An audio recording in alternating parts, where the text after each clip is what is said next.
महोदय का मंच पर हम हार्दिक स्वागत और अभिनंदन करते हैं। पर जब हम सभी एक यादगार मौके पर उपस्थित और पुस्तक संच प्रदान कर पुस्तक संच के साथ ये स्वागत अभिनंदन माननीय मुख्यमंत्री जी का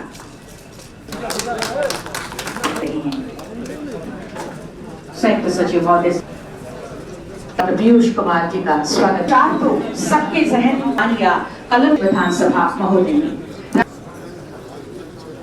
पुस्तक के लोकार्पण में तालियां आपकी तरफ से जरूर हो। झारखंड विधानसभा के माननीय अध्यक्ष महोदय, आप सबका मैं स्वागत करता हूं, अपनी ओर से जोहार करता हूं। विचारों के 11 अध्याय, इस 11 अध्याय में जो मैंने अभी सरसरी निगाहों से देखा है इस किताब को, मूलतः झारखंड का एक इतिहास को लोगों तक पहुंचाने का एक प्रयास हुआ है और देश का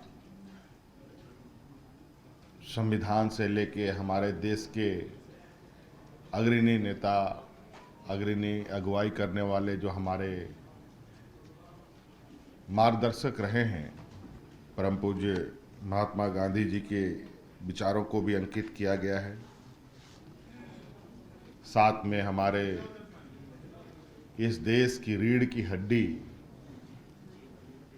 जहां आज के दिन में भी लगभग 80% लोग खेती बाड़ी से जुड़े हुए हैं, खेत खलिहानों से जुड़े हुए हैं और उन्हीं के बदौलत आज देश का इतना एक लंबा सफर तय किया जा रहा है। साथ में शोषण, गरीबी कैसे खत्म हो, इस विषय पर भी इसमें चीज़ें लिखी गई हैं। सामाजिक द्वेष कैसे समाप्त हो और देश के जो न्यायपालिका है, judicial review of India, need for balance approach,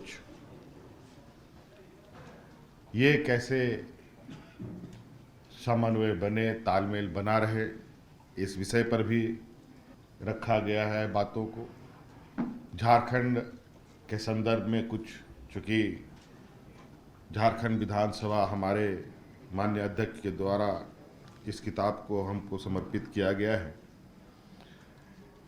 इसमें निश्चित रूप से कुछ बातें राज्य के विषय को लेकर प्राथमिकता पर होंगी ही। भारतीय हॉकी, महिला हॉकी के विषय में भी बातें रखी गई है। जैसे कि आपको मालूम है कि अभी हाल में ही झारखंड की कई बच्चियां सीमित संसाधन में, न रहने का घर, न खेलने का संसाधन, न खाने पीने की बहुत अच्छी व्यवस्था और गरीब परिवार से आने वाली ये बच्चियां अपने साथ साथ अपने माँ बाप, अपने समाज, अपने वर्ग का नाम तो रोशन कर ही रही हैं, अपना राज्य का नाम तो रोशन कर ही रही हैं, बल्कि इस देश का नाम रोशन करने में भी इन्होंने अपनी एक बहुत बड़ी कड़ी जोड़ी, उसका भी जिक्र है। साथ साथ में हम लोगों ने, मुझे लगता है कि हाँ बैठे सभी लोगों ने एक ऐसी वैश्विक महामारी देखी जो महामारी कभी किसी ने ना देखा और पता नहीं शायद आगे भी देखने का ना मिले मौका, ऐसे हम ईश्वर से प्रार्थना करेंगे। कोरोना महामारी का भी इस किताब में जिक्र है। साथ साथ में हमारे संसदीय परंपराओं का भी उल्लेख है और जिस तरीके से भारत देश का गठन हुआ, भारत देश के अंदर राज्यों का गठन हुआ, पहले बड़े बड़े राज्य बने, फिर छोटे छोटे राज्य बने और राज्यों के अंदर छोटे छोटे प्रखंडे बने।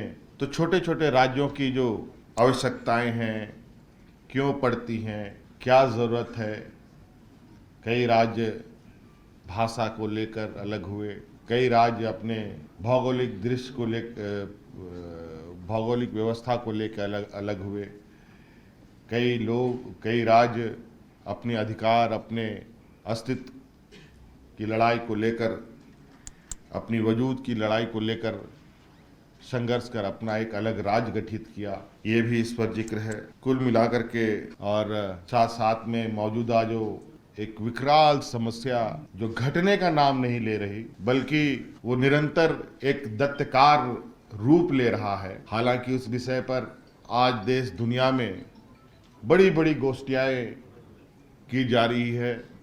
नेशनल इंटरनेशनल लेवल पर कई एनजीओ के माध्यम से, कई संस्थाओं के माध्यम से, और वो है पर्यावरण का, ग्लोबल वार्मिंग का। इससे हम कैसे निजात पाएं, ये दुनिया कैसे इस पर्यावरण को संरक्षित करे। चूंकि लगता है कि आज हम लोगों ने विकास की लकीरों को इस तरीके से खींचना प्रारंभ कर दिया है जहां हम खुद से अपने अस्तित्व को खतरे में डाल रहे हैं। चाहे यहाँ के नदी नालों को समाप्त होने की बात कहें, चाहे ये जंगलों को समाप्त करने की बात करें, और इसका बदलता हुआ स्वरूप अगर हम देखें तो हमें बहुत दूर जाने की जरूरत नहीं है। हम झारखंड को ही देखें। 80 के दशक से लेकर 90 के दशक के बाद से जिस तरीके से पर्यावरण में बदलाव हम देख रहे हैं, ये निश्चित रूप से ये हम सभी लोगों के लिए एक चिंता का विषय होना चाहिए। मैं इसीलिए हमेशा इस बात के लिए लोगों को प्रेरित करता हूँ। आमतौर पर हम सभाओं में, बड़े बड़े कार्यक्रमों में हम अपने मुख्य अतिथियों को महंगे महंगे गुलदस्तों से सम्मानित करते हैं। हम ये परिपाटी बनाएं कि अब हम गुलदस्ता का परिपाटी खत्म कर उन अपने अतिथियों का स्वागत पेड़ से करें, अच्छे पौधों से करें।